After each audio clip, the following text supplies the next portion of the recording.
اعوذ باللہ من الشیطان الرجیم بسم اللہ الرحمن الرحیم الحمدللہ الذی لا یبلغ مدحتہ القائلون ولا یحصی نعماءہ العادون ولا یعدی حقہ المجتہدون الذی لیس لصفتہ حد محدود ولا نعت موجود ولا وقت معدود ولا أجل ممدود فطر الخلائق بقدرته ونشر الرياح برحمته الصلاة والسلام على الرسول المسدد المصطفى الأمجد المحمود الأحمد سيدنا ومولانا ومولى الكونين جد الحسن والحسين معاني أبا القاسم محمد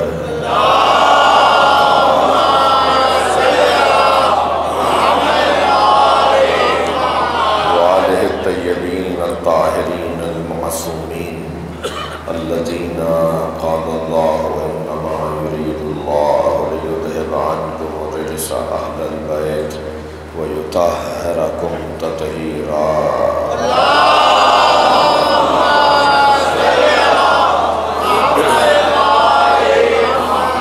ولعنة الله على أعدائهم أجمعين من يوم عداوتهم إلى قيام يوم الدين أما بعد قال الحكيم في قرآن الكريم بسم الله الرحمن الرحيم وجعلناهم أئمة يهدون بأمرنا وأوحينا إليهم فعل الخيرات وإقام الصلاة وإيتاء الزكاة وكانوا لنا عابدين صلوات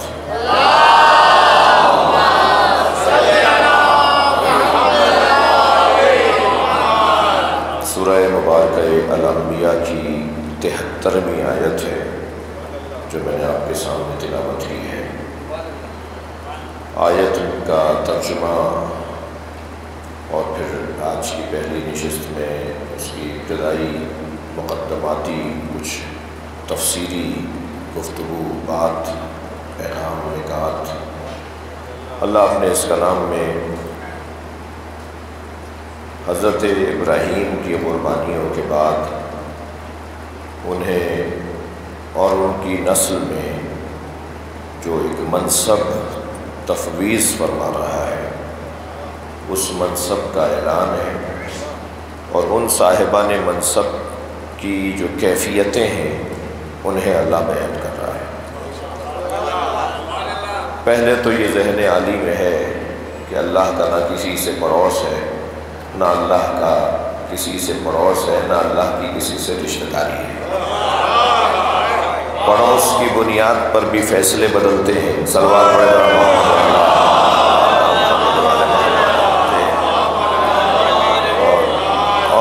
اور رشتہ داریوں کی بنیاد پر بھی فیصلے بدلتے ہیں۔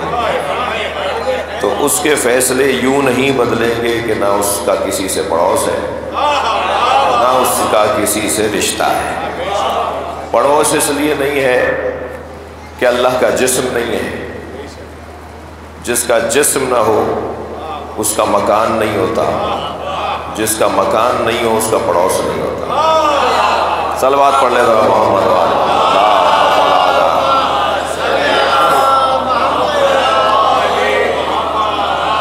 جی میرے محترم سننے والے متوجہ ہیں کہ جسم مکان کا محتاج اور مکان کا تصور ہی پڑوس کا تصور بناتا ہے۔ آپ کا میرا مکان ہے تو پھر میرے سیدھی طرف وہ لیتے ہیں، میرے دوسری طرف وہ رہتے ہیں، میرے آگے والا مکان ان کا ہے، میرے پیچھے والا۔ مکان جہتوں کو بناتا ہے اور جہاں مکان نہ ہو وہاں جہت بھی نہیں ہے۔ اب حق ہے نا مولا علی کو یاد کروں اسی منزل پر۔ مولا فرماتے ہیں کہ جو اللہ کو اشاروں میں بات کرتا ہوا نظر آئے سمجھو وہ موحد نہیں ہے، اس لیے کہ اشارہ اس کی طرف کیا جاتا ہے جو مشارع الیہ میں محدود ہو جاتا ہے۔ صلوات پڑھ لیں محمد و آل محمد۔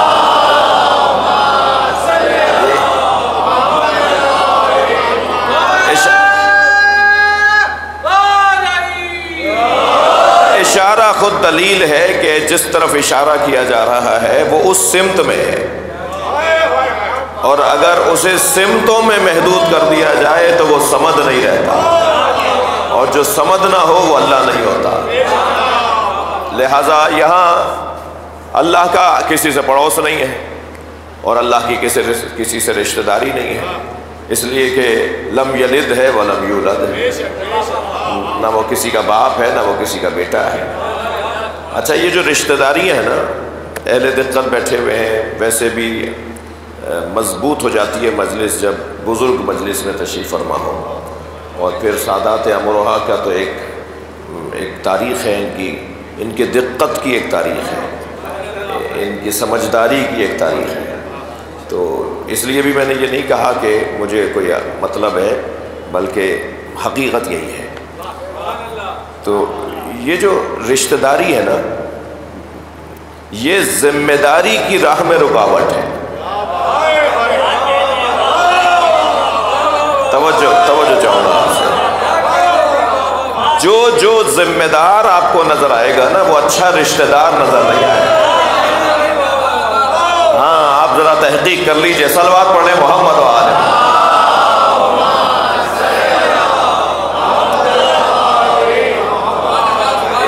اس لیے کہ رشتہ داری رکاوٹ بن جاتی ہے ذمہ داری کے رستے میں۔ اب اگر میرا مدعا میرا مان لیا جائے تو اختلاف ہو جائے گا، اور اگر میں قرآن کی آیت پڑھ دوں تو میری بات مضبوط ہو جائے گی۔ یعنی اگر میں یہیں رک جاؤں تو ممکن ہے کوئی کہے بس ایسے ہی کر دی بات، ایسی بات ہو گئی، لیکن میں اگر آیت پڑھ دوں گا تو میری بات مضبوط ہو جائے گی۔ جو ایسا مضبوط رشتہ دار تھا، توجہ، کہ جس کا ایک رشتہ سیدہ سے، ایک رشتہ علی سے، ایک رشتہ ابو طالب سے، ایک رشتہ حسنین سے، اس رشتہ دار کو اللہ نے کہا وما محمد ابا احد من رجالکم، میرا محمد تم میں سے کسی کا باپ نہیں ہے۔ وما محمد ابا احد من رجالکم، میرا محمد تم میں سے کسی کا بابا نہیں ہے۔ تو جیسے ہی آیت نازل ہوئی تو سیدہ نے پہلی مرتبہ بابا کو رسول کہہ کر پکارا، السلام علیکہ یا رسول اللہ۔ تو سرکار نے فرمایا کہ تم مجھے بابا کیوں نہیں کہہ رہی جیسے ہمیشہ کہتی ہو؟ کہ بابا آج ہی تو آیت نازل ہوئی ہے۔ تو نبی مکرم نے فرمایا اس آیت کے ساتھ تم مجھے بابا کہو۔ اس کا مطلب یہ ہوا کہ یہ وہ رشتہ دار ہیں جو رشتہ داری بھی اللہ کی بنیاد پر نبھاتے ہیں۔ یعنی میں لفظوں کو یوں بہتر کروں کہ ان کے جن سے بھی رشتے ہیں وہ رشتے بشری نہیں ہیں، الہی ہیں، اور جب رشتے الہی ہو جائیں گے تو رشتہ داری نہیں ہے، وہی ذمہ داری ہے۔ صلوات پڑھیں محمد و آل محمد۔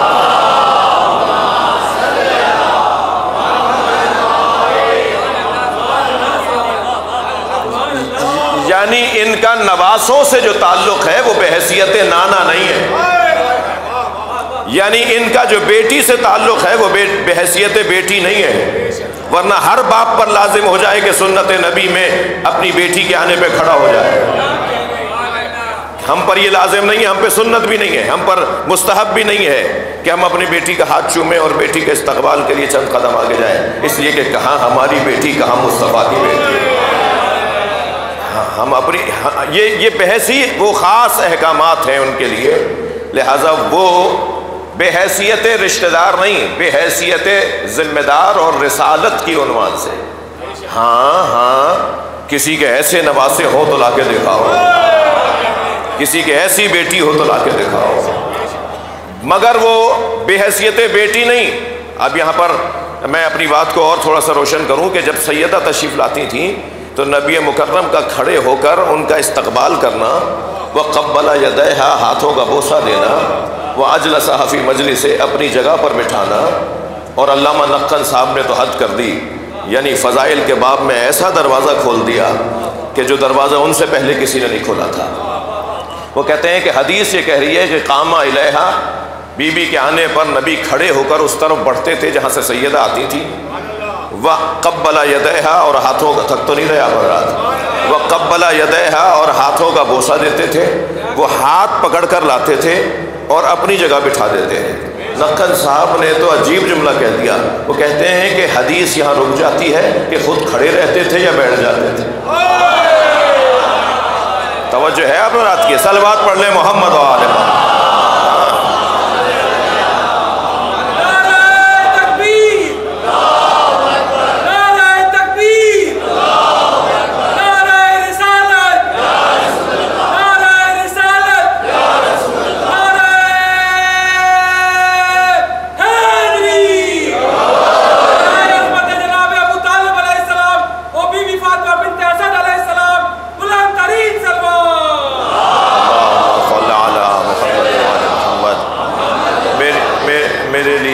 اعزاز کی بات ہے کہ شخصیات تشریف فرما ہیں.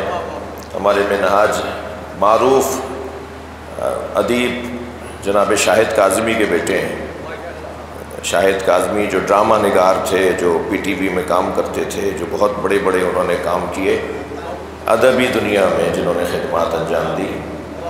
تو میرا مجمع ماشاءاللہ ادیبوں کا. شاعر بھائی تو ویسے ہی استاد ہیں اور ابھی بہترین کلام شاعر بھائی نے پڑھا، اور شاید آئندہ بھی آپ سے استفادہ رہے گا. وہ معصوم صاحب نے جو طے کیا ہوگا انشاءاللہ. اللہ آپ سب کو اپنے امان میں رکھے. اس آبادی کی ترقی اور اس آبادی میں رہنے والوں کے امن و امان، حفظ و امان کے لیے، محبتوں کے لیے بلند تر صلوات پڑھیں.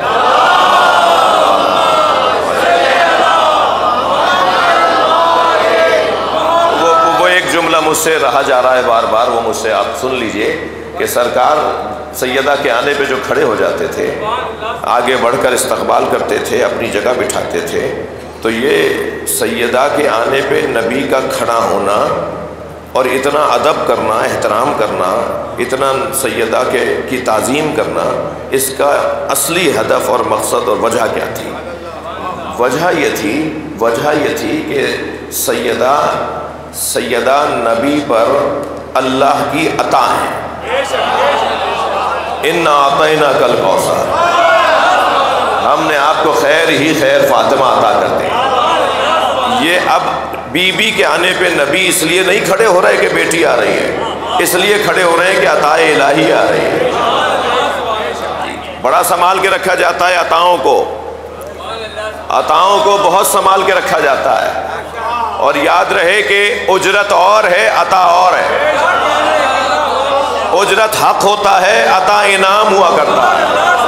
اے میرے حبیب، پوری امت آپ کی آل سے محبت کرے گی، یہ آپ کی اجرت ہے، اور فاطمہ زہرا آپ کے اوپر ہماری عطا ہے. کیا خوبصورت منظر ہے.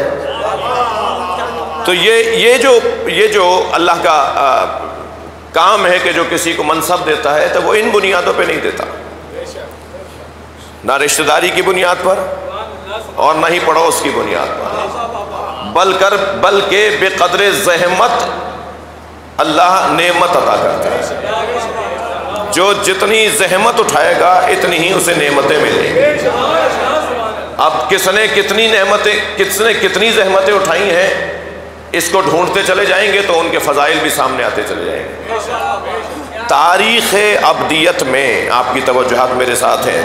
تاریخ ابدیت میں تاریخ انبیاء، تاریخ ائمہ، مثلا تاریخ عرب، تاریخ ہندوستان، تاریخ پاکستان، تاریخ یونان، تاریخ ابدیت بھی کوئی تاریخ ہے، یعنی بندگی کی بھی کوئی تاریخ ہے. تاریخ میں ایسے اللہ کے بندے بھی دیکھنے ہوں گے کہ کس نے کیسی بندگی کی ہے. اور بندگی کی تاریخ میں سب سے پہلا بندہ کون ہے؟ جس نے خود کہا، جب آ کر عیسائیوں نے کہا کہ حضرت عیسیٰ تو ماں کی گود میں اللہ کے بندے تھے. کیونکہ حضرت عیسیٰ نے ماں کی گود میں کہا نا، انی عبداللہ آتانی الکتاب وجعلنی نبیا، میں اللہ کا بندہ ہوں. ابھی ایک دن کے تھے، یعنی آپ کی آمد ہوئی ہے دنیا میں، بالکل جیسے شیرخوار بچہ، نو مولود بچہ جو ہوتا ہے، اس کیفیت میں اپنی والدہ کی گود میں تھے. لوگوں نے اعتراض کیا کہ اے مریم تمہارا باپ تو ایسا نہیں تھا، تمہاری ماں تو ایسی نہیں تھی، پھر یہ بچہ بغیر باپ کے کیسے آ گیا؟ تو ادھر حضرت مریم کو حکم تھا کہ تمہیں جواب ہی نہیں دینا ہے، خاموشی اختیار کرو. میں ان بچوں سے کہہ رہا ہوں، ہمیشہ بولنا جواب نہیں ہوتا، کبھی خاموش رہنا بھی جواب ہوتا ہے. تم کبھی کبھی خاموش رہا کرو، خود ہی جواب بن جائے گا. بڑوں کے نسبت، گھر کے اندر ماں کی نسبت، باپ کی نسبت، تایا کی نسبت، چاچا کی نسبت، بڑے بھائی کی نسبت، باجی نے کچھ کہہ دیا تو معلوم ہوا کہ فوراً جواب تڑاک سا تیار ہے. تو اس موقع پر یہ نسخہ کام آئے گا کہ ہمیشہ بولنا جواب نہیں ہوتا، کبھی خاموش رہنا بھی جواب ہوتا ہے. اور اس کی بڑی حسین مثالیں ہیں تاریخ کے اندر. تو حضرت مریم کو تو یہ تھا کہ آپ خاموش رہیں گی، کوئی جواب نہیں دیں گی. اور حضرت مریم خاموش ہی تھیں کہ جب انہوں نے بار بار بدتمیزی کی، بار بار بے ادبی کی حضرت مریم کے ساتھ، یہ بچہ کہاں سے آ گیا، یہ تمہارا کردار کیسا کردار ہے. تو اب حضرت مریم ادھر کردار پر حرف آ رہا ہے، ادھر حضرت مریم کو حکم الہی ہے کہ خاموش رہو. اور گود میں بھی معمولی بچہ نہیں ہے جی، ہمارے بچوں کی طرح کا بچہ نہیں ہے. جب ان کے بچے ہمارے بچوں کی طرح نہیں ہیں اور ان کے بڑے ہمارے بڑوں کی طرح نہیں ہیں، تو ہمیں یہ کہنا کتنا عجیب لگے گا کہ یہ ہماری طرح ہے. کتنی بے ادبی ہے. تو یہاں حضرت مریم پر بار بار اعتراض ہو رہا ہے اور وہ ادھر بے ادبی بڑھ رہی ہے اور ادھر خاموشی حکم ہے. تو حضرت مریم نے اشارہ کیا، فاشارت الیہ، توجہ میری طرف رہے، فاشارت الیہ، حضرت مریم نے بچے کی طرف اشارہ کیا. تو انہوں نے کہا کیف نکلم من کان فی المہد صبیا، یہ ہم سے بات کیسے کرے گا، کیا مطلب ہے، اس سے بولیں، اس سے پوچھیں. تو انہوں نے کہا یہ کیسے ہم سے بات کرے گا جو ابھی تو گہوارے میں بچہ ہے، گہوارے کا بچہ ہے. تو بس جیسے ہی انہوں نے اپنے بچوں کی طرح اس بچے کو جانا، تو پھر اللہ کے یہاں سے بھیجے ہوئے بچے نے بولنا شروع کیا اور فرمایا انی عبداللہ آتانی الکتاب وجعلنی نبیا. صلوات پڑھ لیں محمد وعلا.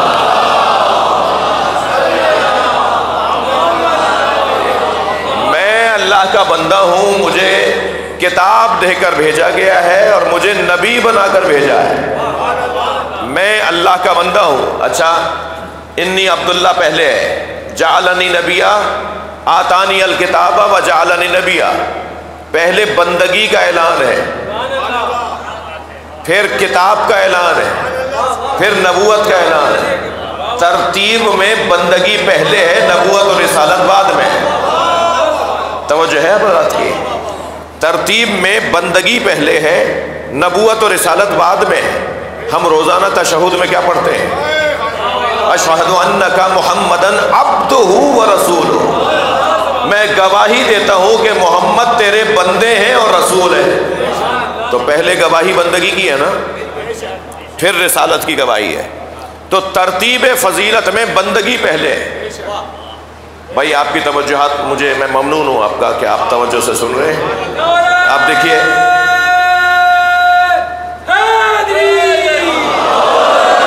عبدیت پہلے ہے اور رسالت اور بندگی بعد میں. عبدیت پہلے ہے، رسالت اور نبوت بعد میں ہے. ٹھیک ہے، دونوں کا کیا فرق ہے؟ دونوں کا فرق یہ ہے کہ جب یہاں سے وہاں کا رشتہ قائم ہو، جب یہاں سے وہاں کا رشتہ قائم ہو تو اسے عبدیت کہا جاتا ہے، اور جب وہاں سے یہاں کا رشتہ قائم ہو تو اسے رسالت کہا جاتا ہے. اللہ چاہتا یہ ہے کہ یہاں سے وہاں کا رشتہ اچھا بناؤ تاکہ وہاں سے یہاں کا رشتہ اچھا بن جائے. جتنی یہاں سے وہاں کے رشتوں میں کامیابیاں ملی، اتنی ہی وہاں سے یہاں کی جو نعمتیں ہیں وہ بڑھتی چلی گئیں. تو کیا کہا حضرت عیسیٰ علیہ السلام نے، انی عبداللہ، میں اللہ کا بندہ ہوں، مجھے کتاب دے کر بھیجا ہے، مجھے نبی بنا کر بھیجا ہے. تو انہوں نے کہا جی اللہ کا سب سے پہلا بندہ تو حضرت عیسیٰ ہے. جی عیسائیوں نے جب سرکار سے کہا کہ اللہ کا سب سے، تاریخ ابدیت بتا رہا ہوں میں، تاریخ ابدیت، جب انہوں نے کہا کہ حضرت عیسیٰ تو اللہ کے سب سے پہلے بندے ہیں، کیونکہ دنیا میں آتے کے ساتھ ہی اگر کوئی کہے کہ میں اللہ کا بندہ ہوں تو وہی تو سب سے پہلا بندہ ہے. تو سرکار دو جہاں چاہتے تو جو ہے وہ تسلیم کر لیتے کیونکہ آیت ہے، مگر نبی مکرم نے ایک اور جواب دے دیا، وہ بھی آیت ہے. یعنی نبی کا جواب قرآن کی آیت ہے. حضرت نے فرمایا ان کان للرحمن ولد، اگر رحمان کے لیے کوئی اولاد ہوتی، اگر اللہ کے لیے کوئی ولد ہوتا، اگر اللہ کے لیے کوئی بیٹا ہوتا، ان کانا للرحمن ولد، یہ آیت ہے، حدیث نہیں ہے جو میں پڑھ رہا ہوں. ان کانا للرحمن ولد، اگر رحمان کے لیے کوئی ولد ہوتا فانا اول العابدین، تو میں سب سے پہلا بندہ ہوں. سرکار فرما رہے ہیں میں سب سے پہلا بندہ ہوں. بھائی سرکار سے پہلے حضرت عیسیٰ نہیں آئے؟ سرکار سے پہلے حضرت ابراہیم نہیں تھے کیا؟ تھے. سرکار سے پہلے سارے نبیوں میں حضرت آدم نہیں تھے؟ انہوں نے کیا اللہ کی عبادت نہیں کی؟ پھر نبی کیسے کہہ رہے ہیں میں پہلا بندہ ہوں؟ توجہ چاہوں گا. سرکار سے پہلے تو اور بھی بندے اللہ کے آتے رہے، پھر اللہ کا نبی سرکار دو جہاں کیسے فرمائیں گے کہ میں اللہ کا پہلا بندہ ہوں؟ اس کا مطلب یہ ہے کہ وہ چھوٹے ذہن کے لوگ ہیں جو ولادت کے بعد محمد کو ڈھونڈتے ہیں. بڑے بن جاؤ، ولادت سے پہلے بھی محمد ہیں. صلوات پڑھ لیں محمد و آل محمد.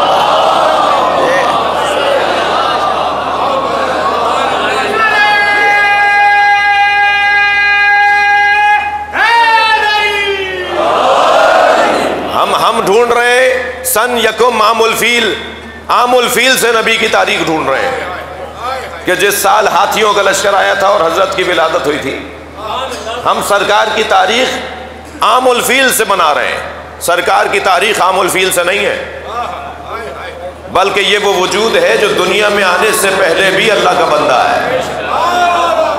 اور جب وہ یہ کہہ رہے ہیں کہ میں سب سے پہلا بندہ ہوں تو ماننا پڑے گا کہ کچھ نہیں تھا اور محمد تھے. سب سے پہلے جس نے اللہ کی عبادت کی ہو وہ سرکار دو جہاں کی ذات. صلوات پڑھ لیں محمد و آل محمد.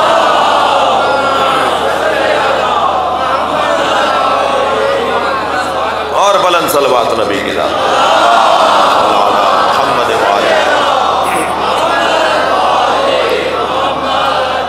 تو تاریخ ابدیت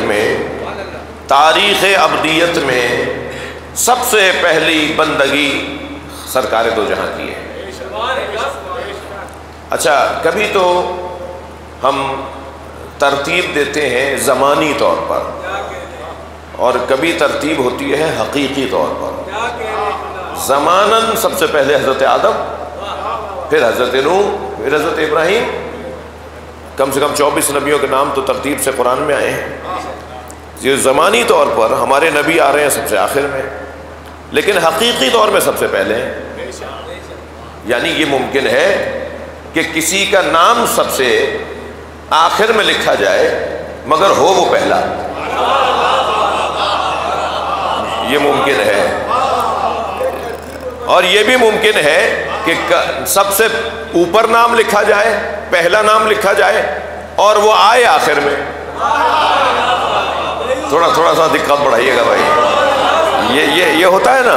یعنی آپ مجلسوں کے اشتہار دیکھ لیجئے، اگرچہ مجلسوں کے اشتہار سے کوئی پریشان ہو یا نہ ہو، مجھے پریشانی ضرور بڑھ رہی ہے. میں نے ان کے والد کا تعارف ایک ادیب کی حیثیت سے کروایا ہے، کوئی سینما اور فلم کی حیثیت سے نہیں کروایا. ایک ادیب، لکھاری، ایک نثر نگار، آج رائٹر، ایک ادیب. آج جو ہمارے مجلسوں کے اشتہار چھپ رہے ہیں اس میں ذاکرین کی جو تصویریں چھپ رہی ہیں، اس سے مجھے تو پریشانی بڑھ رہی ہے. لہٰذا آپ میرے فیس بک کے پیج کے اوپر جب ہمارے جانب سے جس کو ہم آن کرتے ہیں، جس مجلس کے اشتہار کو، تو ہم اسی کو آن کرتے ہیں جس میں میری گزارش مان لی جاتی ہے کہ صاحب آپ سب کی چھاپیں یا نہ چھاپیں، میری تصویر نہ چھاپیں. اس لیے کہ آہستہ آہستہ یہ مجلسوں کے اشتہار، مجھے جملہ ممبر کا نہیں ہے مگر مجھے نہیں بولوں گا تو سمجھے گا نہیں میرا جوان، بولوں گا تو ممبر کا ادب مانے ہے اور نہیں بولوں گا تو جوان سمجھے گا ہی نہیں. جی وہ جو کمپیوٹر پہ بیٹھ کے ڈیزائن کرتا ہے اشتہار اور بڑا خوبصورت سا سجاتا ہے، 2-4 بیٹھے ہوئے ہیں یہاں پر، ہمارے ہی بچے ہیں، وہ اپنے ہی بچے ہیں. تو میں ان سے، مجھے پتا ہے کہ میں ان کو بھی کہہ رہا ہوں، اوروں کو بھی کہہ رہا ہوں. تو ایسا لگتا ہے جیسے یہ مجلس کا اشتہار کم کسی، اب کیا کیسے بولوں میں، وہ جو پہلے چھپتے تھے نا بڑے بڑے اشتہار، جو پھر آپ ٹکٹ لے کے کہیں جاتے تھے دیکھنے کے لیے، جو جاتے تھے میں انہی کو کہہ رہا ہوں. جو ٹکٹ لے کے آپ کوئی کچھ دیکھنے جاتے تھے 2-2 3-3 گھنٹے کے اندر اندھیرے کمرے میں بڑے بڑے ہال میں بیٹھ کے، تو جیسے ان کے اشتہار چھپتے تھے نا، مجھے لگ رہا ہے کہ ہمیں بھی کچھ آپ لوگوں نے اداکاری بنا دیا ہے۔ کون سمجھائے گا؟ ذرا صلوات پڑھیں محمد و آل محمد۔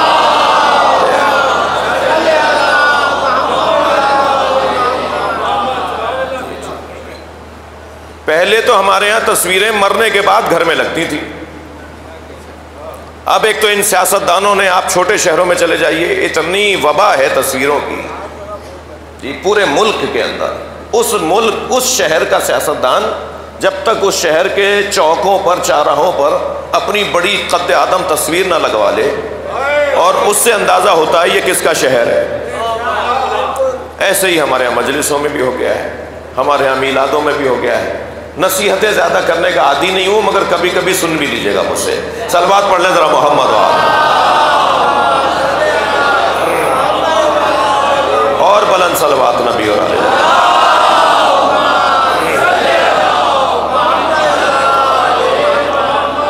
نام کی حد تک صحیح ہے تاکہ لوگوں کو آگاہی ہو جائے کہ کون کون پڑھ رہا ہے جی، لیکن وہ جو اب مجلس کا اشتہار ہے اور میلاد کی تصویر چھاپ دی انہوں نے، گلے میں ہار بھی ڈلا ہوا ہے، کسی میلاد میں کھچی ہوگی فلاں ذاکر کی، فلاں خطیب کی، فلاں علامہ صاحب کی تصویر، جس میں ان کے گلے میں شال بھی ڈلا ہوا ہے، ان کے گلے میں ہار بھی ڈلا ہوا ہے۔ اس بیچارے کو اتنی تمیز بھی نہیں ہے کہ مجلس کے اشتہار میں جو تصویر مجھے مولانا کی یا فلاں خطیب کی یا ذاکر کی یا شاعر کی یا منقبت خان کی یا سلام گزار کی یا نوح خان کی لگانی ہے، تو میں تصویر وہ لگا رہا ہوں کہ جو تصویر کسی میلاد کی ہے یا مسکراتی ہوئی تصویر ہے۔ تو اول تو اس بیماری سے ہی جان چھوڑی ہے ہماری۔ صلوات پڑھیں ذرا محمد و آل۔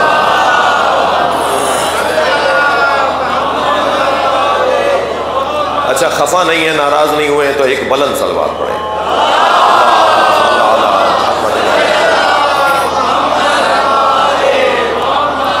تو یہ جو مجلس کے جو اشتہار چھپتے ہیں، اس میں سب سے پہلا نام کس کا ہوتا ہے؟ میں اپنے مضمون پر آ گیا ہوں،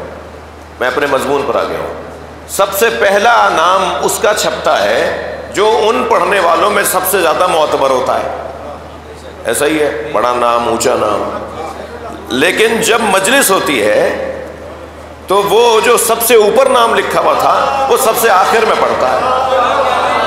اب اگر اشتہار کے مطابق مجمع آ جائے کہ بھائی ہمیں تو انہیں سننا تھا، اور وہاں آ کر بار بار بانی مجلس سے کہا جائے جی وہ کیوں کب پڑھیں گے، تو وہ کہیں گے جی وہ تو آخر میں پڑھیں گے، 5 پڑھنے والے ہیں وہ آخر میں پڑھیں گے، 25 پڑھنے والے ہیں وہ آخر میں پڑھیں گے۔ تو بھائی آپ نے ان کا نام تو سب سے پہلے لکھا تھا۔ تو جواب یہ آئے گا کہ بھائی جس کا سب سے پہلے نام لکھا جاتا ہے وہ سب سے آخر میں پڑھتا ہے۔ اس کا سب سے پہلے اس لیے لکھا جاتا ہے کہ وہ زیادہ پڑھنے والا، بڑا پڑھنے والا ہوتا ہے۔ اللہ نے نبی کو سب سے پہلے بنایا، بھیجا سب سے آخر میں۔ سب سے پہلے جس کی خلقت ہوئی وہ نبی کی خلقت ہوئی، مگر اللہ نے انہیں بھیجا سب سے آخر میں، اس لیے کہ جو مطلوب ہوتا ہے نا، توجہ چاہوں گا جملے پر، جو مطلوب اور مقصود ہوتا ہے وہ بغیر تمہید کے نہیں آتا، وہ تمہید کے بعد بھیجا جاتا ہے۔ سرکار ہیں مقصود الہی، سرکار ہیں مطلوب پروردگار، یہ اس وقت تک آئیں گے نہیں جب تک کہ آدم نہ آ جائیں، جب تک نوح نہ آ جائیں، جب تک ابراہیم نہ آ جائیں، جب تک عیسیٰ نہ آ جائیں، اور یہ آئیں گے سب سے آخر میں تاکہ سب کی محنتوں کا خلاصہ بیان کر سکیں۔ اللہ اکبر۔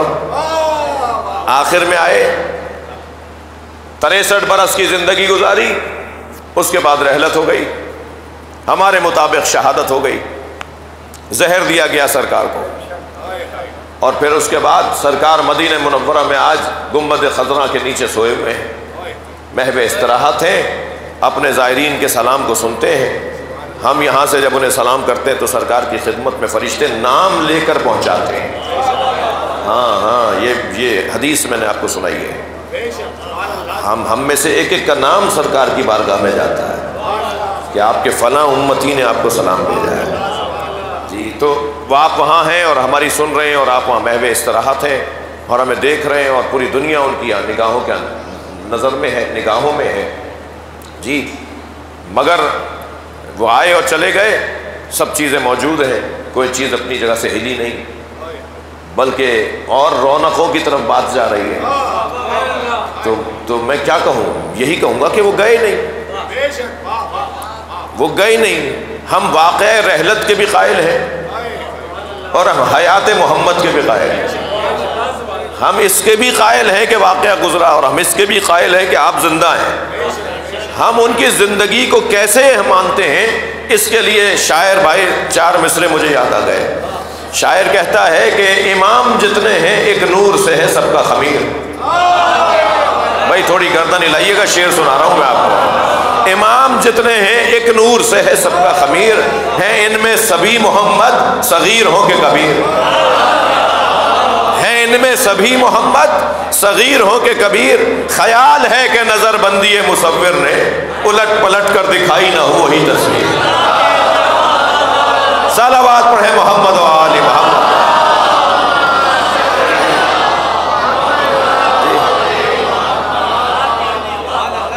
تو آپ گئے نہیں ہیں اور آج اپنے 12ویں فرزند جو آپ کے بعد آنے والے اماموں میں 12ویں امام ہیں، ان کی شکل میں ہمارے درمیان میں موجود ہے۔ ظہور کے لیے صلوات اللہ علیہ۔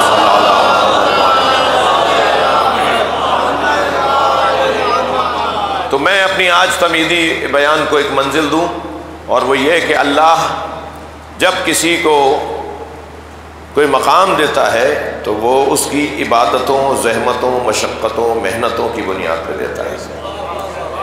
اللہ نے تاریخ ابدیت میں، اللہ کی بارگاہ میں جو تاریخ ابدیت ہے، اس میں حقیقی طور پر پہلا نام حضرت نبی مکرم کا ہے، اور ترتیبی طور پر آخری نام حضرت صاحب العصر کا ہے۔ مگر قرآن میں جن اللہ کے بڑے بندوں کو یاد کیا گیا ہے، ان میں ایک حضرت ابراہیم ہے۔ حضرت ابراہیم نے اللہ کی جو عبادت کی ہے وہ بندوں میں منفرد ہے۔ پہلے تو حضرت ابراہیم نے بندگی کا یہ مطلب روشن کر دیا کہ صرف نماز کو بندگی نہیں کہتے، صرف روزہ رکھ لینے کو اب عبادت نہیں کہتے، بلکہ اپنی ساری صلاحیتوں کو اپنے رب کی بارگاہ میں پیش کرنا، اسے عبدیت کہا جاتا ہے۔ اب آپ میں ہم جو صلاحیتیں رکھتے ہیں، اس صلاحیت کو جب اللہ کے حوالے کر دیں تو اسی کو بندگی کہا جاتا ہے۔ تو ہمارا تو کوئی لمحہ ہی نہیں گزرے گا جو بندگی کے بغیر ہو۔ صرف مصلی پر تو عبادت نہیں ہوتی، بعض لوگوں کی تو مصلی پر بھی عبادت نہیں ہوتی۔ بعض لوگوں کو تو مسجد میں بھی اللہ نہیں ملتا، اور بعض لوگوں کو اپنے چہرے کو دیکھنے سے اللہ سمجھ میں آ جاتا ہے۔ جی آئینے میں اپنے آپ کو دیکھتے ہیں تو اللہ انہیں سمجھ میں آ جاتا ہے۔ ایک چڑیا کے، ایک بلبل کے، ایک پرندے کے چہچہانے سے انہیں اللہ سمجھ میں آ جاتا ہے۔ اور بعض لوگوں کو تو صحراؤں میں بھی اللہ نہیں ملتا، دروں میں بھی اللہ نہیں ملتا، مصلوں پر خانہ کعبہ میں بھی اللہ نہیں ملتا۔ جو نہیں چاہتا اسے نہیں ملتا۔ کہ مکہ چلے گئے تو یہ سب سے بڑے ہو گئے، نہیں، چاہے تو اللہ جو یندہ ہی یا بندہ ہوتا ہے، ڈھونڈنے والا ہی پانے والا ہوتا ہے۔ تو جو ڈھونڈ رہا ہوتا ہے اسے مل جاتا ہے، اور جو نہیں ڈھونڈنا چاہتا، تو اللہ کی بندگی کا مطلب ہرگز مخصوص توقیتی عبادتیں نہیں ہیں۔ عبادتیں 2 طرح کی ہیں نا، توقیتی عبادتیں اور عبادتیں مطلقہ، ہر حال میں عبادت، اور ایک کا انتظار کرنا پڑے گا کہ وقت آ جائے تو عبادت کرے۔ تو وہ جو وقت پر عبادت ہے وہ اور ہے، جو ہر وقت عبادت ہے وہ اور ہے۔ تو اللہ ایسا بندہ چاہتا ہے جو ہر وقت عبادت میں رہے۔ بچوں، جوانوں، نماز اور عزاداری کو لڑواؤ نہیں۔ ایک توقیتی عبادت ہے، ایک مطلق عبادت ہے۔ اس کے لیے تو تمہیں لیٹے ہوئے بھی امام حسین کو یاد کرو گے تو ثواب مل جائے گا۔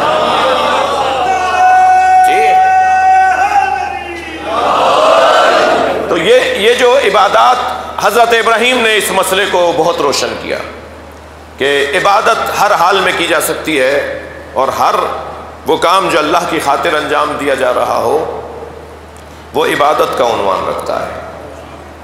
تو انہوں نے اپنا مال اللہ کی راہ میں دیا، یہ بھی بندگی، سارے جانور اللہ کی راہ میں دے دیے، اپنی ساری دارائی اللہ کی راہ میں دے دی۔ چلے تھے جانور چرانے کے لیے صحرا میں کہ اللہ سے جبریل نے پوچھا، یا اللہ تیرے خلیل کا تیرے نزدیک مقام کیا ہے؟ کہ جا کے تم خود آزماؤ کہ میری خاطر کیسے رہتے ہیں یہ۔ تو جبریل امی علیہ السلام حضرت ابراہیم کے برابر سے گزرے انسانی شکل میں، اور تسبیح پڑھنے لگے اللہ کی، اور تسبیح ایسی تھی جو حضرت ابراہیم نے پہلی مرتبہ سنی تھی، مگر ان الفاظ کی بندش ایسی تھی کہ ابراہیم ایک مرتبہ، کیونکہ بندے تھے نا اللہ کے، جو جس ذوق کا ہوتا ہے اسے وہ چیز محسوس ہو جاتی ہے۔ تو جیسے ہی جبریل یہ کہتے ہوئے گزرے، سبوح قدوس ربنا ورب الملائکۃ والروح، تو حضرت ابراہیم کے کان کھڑے ہوئے اور مڑ کر دیکھا، اور ان کے قریب آ کے کھڑے ہو گئے کہ میں سنوں کیا کہہ رہے ہیں۔ پھر جب انہوں نے دوبارہ ذکر کیا تو آنکھوں میں آنسو آ گئے۔ پھر جب جبریل نے تیسری دفعہ ذکر کیا تو رہا نہیں گیا، اور بڑھ کے پوچھ لیا کہ یہ ذکر مجھے ایک دفعہ اور سنا دو، بار بار سنا دو، میں بھی تمہارے سامنے پڑھوں، ذرا سن لو۔ تو جبریل نے کہا اس کے بدلے میں دو گے کیا؟ اچھا، استادی اور شاگردی والا مسئلہ نہیں ہے، مسئلہ کچھ اور ہے۔ تو انہوں نے کہا اس کے بدلے میں دو گے کیا؟ انہوں نے فرمایا جتنے جانور ہیں ان میں سے 1/3 دے دوں گا۔ جی، جبریل کی طرف 1/3 مثلاً وہ جانور کر دیے، 100 میں سے مثلاً 35۔ پھر ایک دفعہ اور انہوں نے ذکر سنا، آنکھوں میں آنسو بھر لائے، کہا ایک دفعہ اور سناؤ۔ کہا آپ کیا دو گے؟ کہا جتنے رہ گئے آدھے دے دوں گا۔ پھر وہ بھی آدھے دے دیے۔ پھر کہنے لگے ایک دفعہ اور سناؤ۔ کہنے لگے آپ کیا دو گے؟ کہا جو رہ گیا ہے، جو کچھ ہے وہ دے دوں گا۔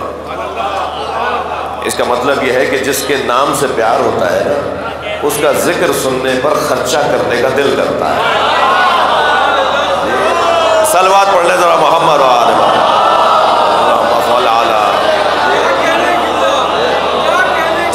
جس سے بھی ہمیں محبت ہوگی اس کے نام پر خرچہ کرنے کا دل کرتا ہے۔ لہذا اب ہم سے مت کہا کرو کہ حسین کے نام پہ خرچہ کیوں کرتے ہو۔ جتنا حسین سے پیار ہوگا خرچہ بھی ایسا ہی بڑھتا چلا جائے گا۔ صلوات پر محمد و آل محمد۔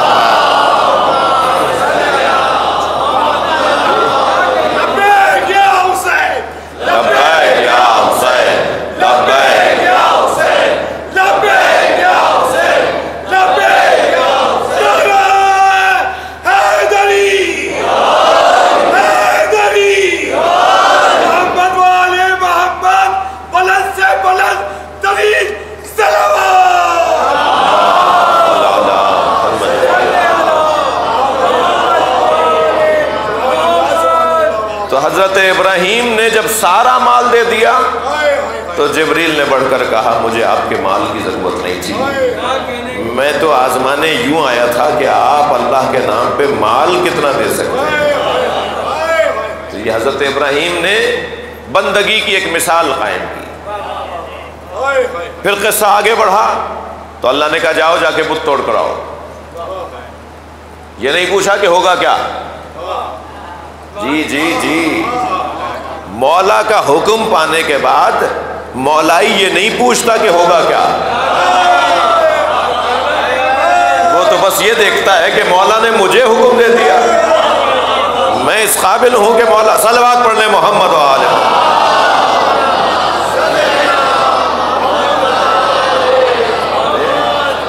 تو کہا جاؤ جا کے بت توڑ کر آ جاؤ، اب اس کی کوئی فکر نہیں ہے کہ ہوگا کیا، جو ہوگا پھر اللہ ہی نے، جس نے بھیجا ہے وہی جانے۔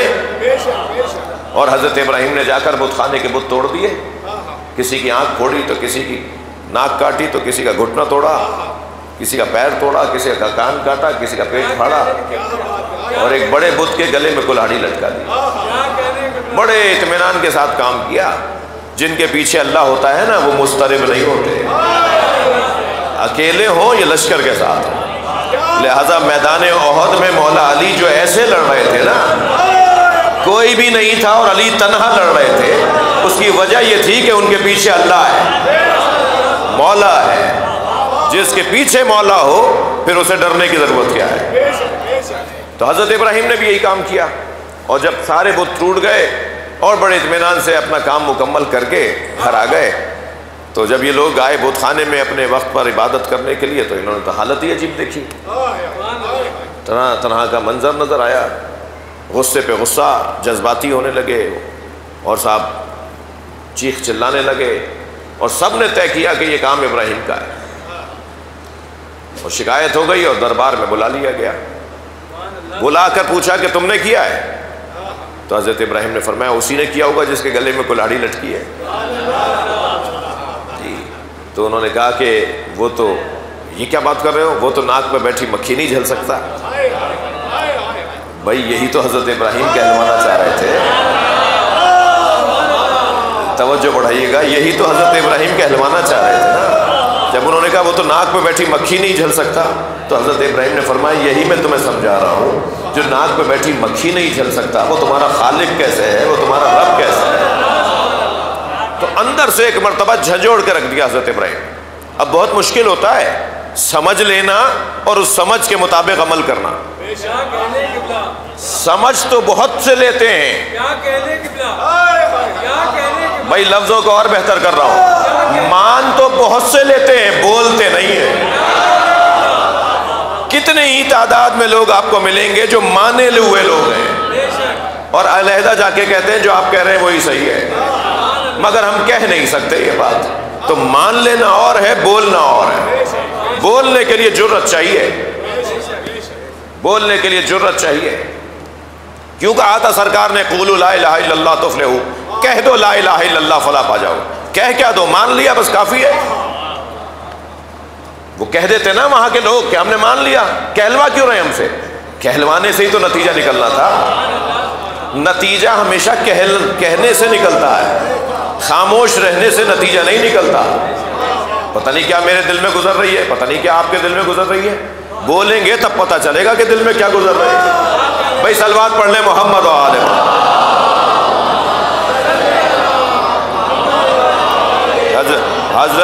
حضرت امیر المومنین نے یہی تو فرمایا المرء محفوظ تحت لسانہ، انسان اپنی زبان کے نیچے چھپا ہوا ہے. یہ گوشت کا لوتھڑا جب دائیں بائیں اوپر نیچے لگنے لگتا ہے زبان منہ میں، جب یہ چرخش کرتی ہے تو پھر اندر کا آدمی باہر آ جاتا ہے.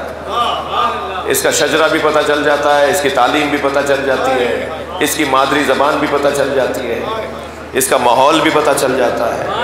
تو یہ زبان ہے جو پوری مملکت بدنیہ کی ترجمان ہے، ترجمانی کرتی ہے یہ پورے بدن کی. تو حضرت ابراہیم کہلوانا ہی تو چاہ رہے تھے ان سے، مگر ایک مرتبہ انہوں نے مان تو لیا ان کے کہنے پہ. اب کہیں کیسے؟ کیسے ہی اپنے عادتوں سے ہاتھ اٹھائیں. بھائی جس میں آپ سے نعرہ سبحان اللہ نہیں چاہتا، مگر گردن ہلتی بھی دیکھنا چاہتا ہوں تاکہ لگے نا میری بات جا رہی ہے. ایک صلوات پڑھیں ذرا محمد و آل اللہم صلی علی محمد و آل محمد. ٹیچنگ کے کچھ اصول ہیں بھائی. کلاس میں ٹیچر اگر طالب علم ست بیٹھے ہوئے ہوں نا، ہمارے ساتھ تو بڑا ماجرا ہے، مجھے معاف کیجیے گا. ایک جگہ تو ایک صاحب اتنی ٹکٹکی باندھ کے دیکھ رہے تھے کہ میں نے کہا جی ان سے زیادہ سمجھداری کوئی نہیں ہے. برابر والے کی کوہنی لگی تو گر پڑے. ہم نے بعد میں پوچھا جی کیا ہوا ہے، کہنے لگے یہ آنکھیں کھول کے سو جاتے ہیں. تو میرے عزیزوں میں بچوں سے بزرگوں سے مجھے کوئی وہ نہیں ہے.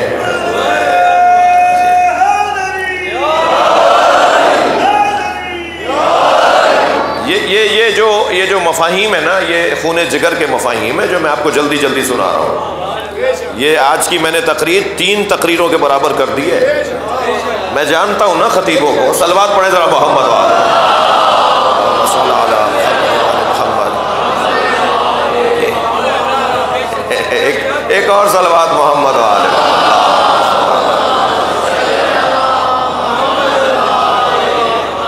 بات آگے بڑھے. تو جب حضرت ابراہیم نے، بس میں وقت تو زیادہ ہو گیا، 1 گھنٹے سے زیادہ ہو گیا مجھے بولتے ہوئے، مسائل بھی پڑھنے. کل البتہ میں اتنا نہیں بولوں گا. 45 اچھا پھر وہ گھڑی وہ مجھے اس کو دیکھ رہا ہوں شاید وہ چل رہی ہے یا نہیں. ایک اور صلوات پڑھیں وہاں پر چل رہی ہے.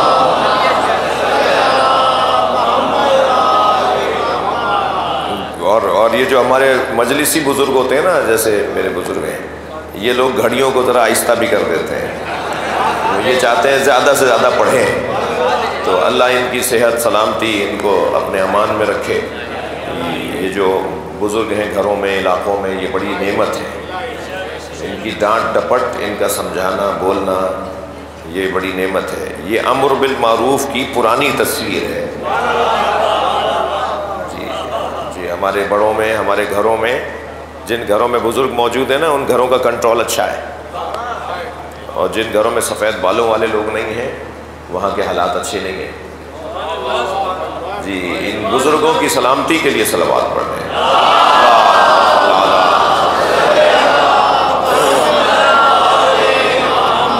تو جب ایسا ہوا تو انہوں نے کیا طے کیا؟ انہوں نے طے کیا بھائی ابراہیم نے ہمارے بت توڑے، لہٰذا ابراہیم کو سزا ملے گی. اور حضرت ابراہیم کو سزا کے طور پر آگ میں پھینک دیا گیا. اور حضرت ابراہیم تو بڑے اطمینان سے آگ میں جا رہے تھے، انہیں کیا پریشانی. جینا بھی اللہ کے لیے تھا، مرنا بھی اسی کے لیے. ہم جی کر بھی تو اسی کے لیے تھے، مر کر بھی اسی کے لیے. تو اس اطمینان کے ساتھ جا رہے تھے تو فرشتوں میں تلاطم بپا ہوا. سارے فرشتوں نے اللہ کی بارگاہ میں عرضی رکھی کہ یا اللہ تیرا خلیل جلایا جا رہا ہے اور کوئی فرق نہیں پڑ رہا دنیا پر، تیری کائنات میں کوئی تلاطم نہیں ہے. تو اللہ نے فرمایا جاؤ جا کے پوچھ لو میرے خلیل سے وہ کیا چاہتے ہیں. تو جبریل نے آ کر کہا حل لک حاجت یا ابراہیم، اے ابراہیم کوئی حاجت ہے؟ تو حضرت ابراہیم نے بے ساختہ فرمایا اما الیک فلا، ہاں ہے مگر تم سے نہیں ہے. ہر ایک سے تھوڑی مانگی جائے گی. تمہارا مقام بڑا ہے، مگر تم جبریل ابراہیم کے برابر تو نہیں ہو. ہاں ہے مگر تم سے نہیں ہے. تو انہوں نے کہا پھر کس سے ہے؟ کہا اسی سے ہے جس نے تمہیں آنے کی اجازت دی. تو حضرت جبریل نے فرمایا کہ پھر فرمائیے میں جا کر پہنچا دیتا ہوں. اب جملہ سنیں حضرت ابراہیم کا. کہنے لگے کہیے تو میں اللہ کے جا کے کہہ دوں کہ آپ کی کیا حاجت ہے. تو حضرت ابراہیم نے فرمایا علمہ بحالی یغنی عن سوالی، وہ میرے حالات سے آشنا ہے تو اب سوال کی ضرورت کیا ہے. صلوات پڑھ لیں ذرا محمد و آل محمد.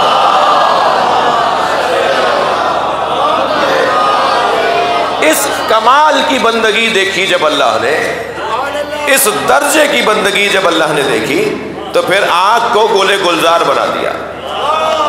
یا نارو کونی بردن و سلاما، اے آگ ٹھنڈی پڑ جا، اے آگ ٹھنڈی پڑ جا.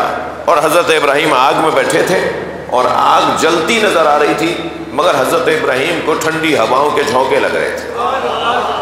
دشمن سمجھ رہا تھا، دیکھ رہا تھا کہ آگ میں بیٹھے ہوئے اور ادھر حضرت ابراہیم کو ٹھنڈی ٹھنڈی ہوائیں. اسی کو تو معجزہ کہتے ہیں نا. معجزہ اور کسے کہتے ہیں؟ یہاں حضرت ابراہیم نے اپنی جان کا امتحان دے دیا.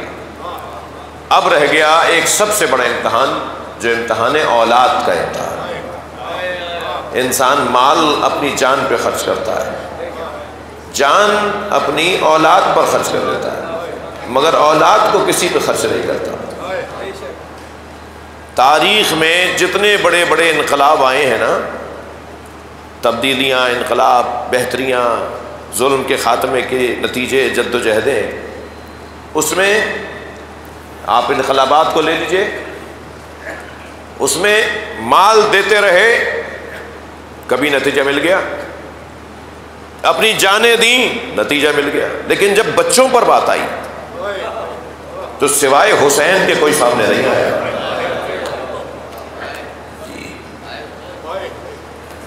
یعنی تاریخ، انقلابوں کی تاریخ میں جب بھی کبھی ایسا ہوا ہے تو مال اور جان دے کر تو انقلاب بپا ہو گئے.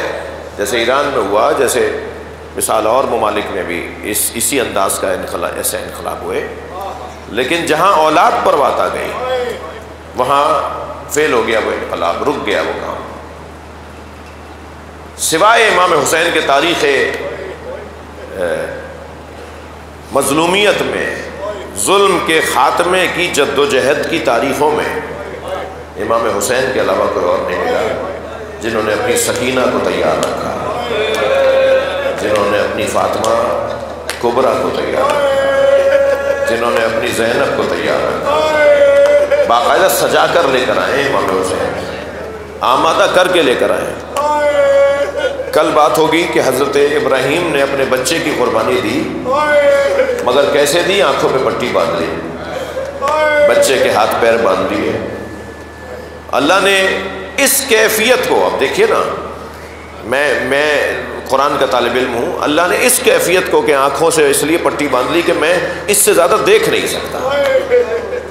بچے کے ہاتھ پیر باندھ دیے کہ یہ ہاتھ پیر چلائے گا تو میرا دل نرم پڑ جائے گا، مجھے اپنی حد کا پتہ ہے۔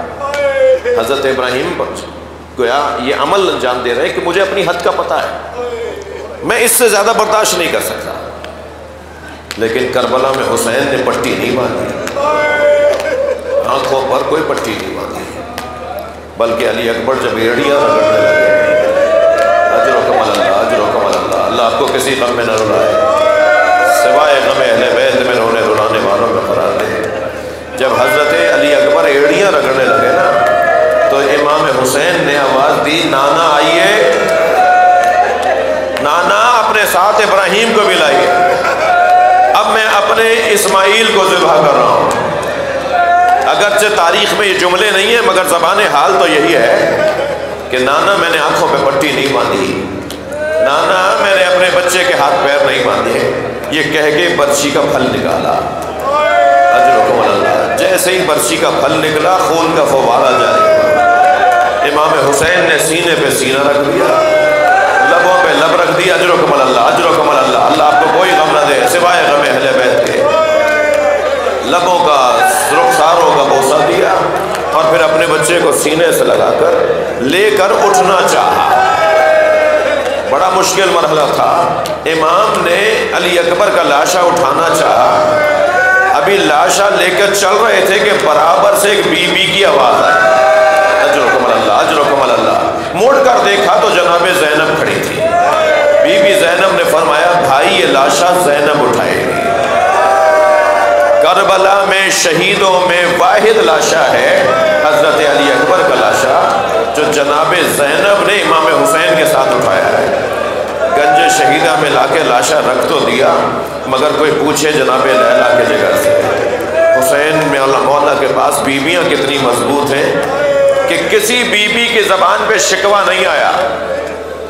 جناب زینب تو مولا علی کی گود میں پلی نا، جناب زینب تو جناب زہرا کی آغوش میں پلی، لیکن جناب لیلا تو معصوم خاندان کی نہیں ہے، جناب ام فروہ تو معصوم خاندان کی نہیں ہے، جناب بی بی رباب تو معصوم خاندان کی نہیں ہے، لیکن کیا جگر ہے ان بیویوں کا، کیا حوصلہ ہے ان بیویوں کا۔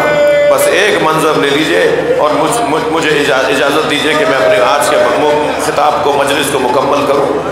جناب سکینہ تو 4 سال کی بچی ہے مگر کبھی زبان پہ کوئی شکوہ نہیں آتا، بلکہ ان بچوں کا میں آپ کو ایک جملہ اور کہوں، دنیا کی تہذیب میں کسی سے پانی مانگنا عیب نہیں ہے، کوئی کسی سے پانی مانگ لے یہ عیب نہیں ہے تہذیب، انسانی تہذیب میں، لیکن کھانا مانگنا، روٹی مانگنا یہ انسانی تہذیب میں معیوب ہے۔ یہ بچے جتنے بھوکے تھے، کوئی مقتل میں جا کے پڑھے تو صحیح، یہ بچے جتنے پیاسے تھے اتنا ہی انہیں بھوک بھی تو لگ رہی تھی، مگر کہیں آپ نے کسی سے سنا یا کہیں پڑھا کہ بچوں نے آواز دی، العطش کی آواز تو دی، ہائے پیاس تو کہا، مگر کہیں ملا، کہیں کسی نے پڑھا کہ ان بچوں نے کہا الجو الجو، بھوک لگ رہی ہے، بھوک لگ رہی ہے، بھوکے رہ جائیں گے مگر بھوک کا ذکر نہیں کریں۔ اجرکم اللہ۔ بس آخری منظر، کوفے میں جب ایک خاتون صدقے کی کھجوریں لے کر آئی، بچے بھوکے بھی تھے پیاسے بھی تھے، کہ جب تشت اس نے آگے بڑھایا تو ایک بچے نے کھجور کے دانے کی طرف ہاتھ بڑھانا چاہا تو جناب زینب کی دور سے آواز آئی، الصدقۃ علینا حرام، صدقہ ہم پہ حرام ہے۔ اس کمسن بچے نے ہاتھ کھینچ لیا، چھت پہ کھڑی ایک عورت یہ سن رہی تھی کہ اس بی بی نے کہا ہے کہ صدقہ ہم پہ حرام ہے۔ وہ اپنے گھر سے نکل کر باہر آئی صدقہ تو اہل بیت پہ حرام ہے۔ آپ کون ہیں جو کہہ رہی ہیں کہ صدقہ حرام ہے؟ تو جناب زینب نے اللہ اکبر، اگر کوئی مصیبت میں جاننے والا مل جائے نا تو دل کرتا ہے کہ اس سے لپٹ کے روئیں۔ جناب زینب نے فرمایا تو اہل بیت کو پہچانتی ہے؟ کہنے لگی کہ میں اہل بیت کی کنیز ہوں، میں نے حسین کی وجہ سے مجھے شفا ملی ہے، میں بچپن میں بیمار تھی، آج اہل بیت کے فرد حسین ہیں۔ جناب زینب نے فرمایا حسین کی بہن کو پہچانتی ہے؟ دو قدم آگے آئی اور کہنے لگی بی بی اگر بازار نہ ہوتا، اگر اجنبیوں کا گزر نہ ہو رہا ہوتا تو میں بتاتی کہ حسین کی بہن زینب کا مقام کیا ہے۔ بس یہ جملہ سنا جناب زینب نے آنکھوں میں آنسو بھر کے آواز دے کر فرمایا ام حبیبہ پہچان، تیرے سامنے زینب کھڑی ہے۔ وہ وقت اور تھا، یہ امتحان کی گھڑی ہے۔ وہ نیزے کی علی پر میرے بھائی حسین کا سر ہے، وہ علی اکبر کا سر، وہ قاسم کا سر۔ اللہ لعنت اللہ علی القوم الظالمین فسيعلم الذين یا اللہ ان آوازوں پر رحمت نازل فرما، رونے والوں کی توفیقات میں ہماری عاقبت بخیر فرما، امام زمانہ کے ظہور میں تاجیل فرما، یا حسین یا حسین۔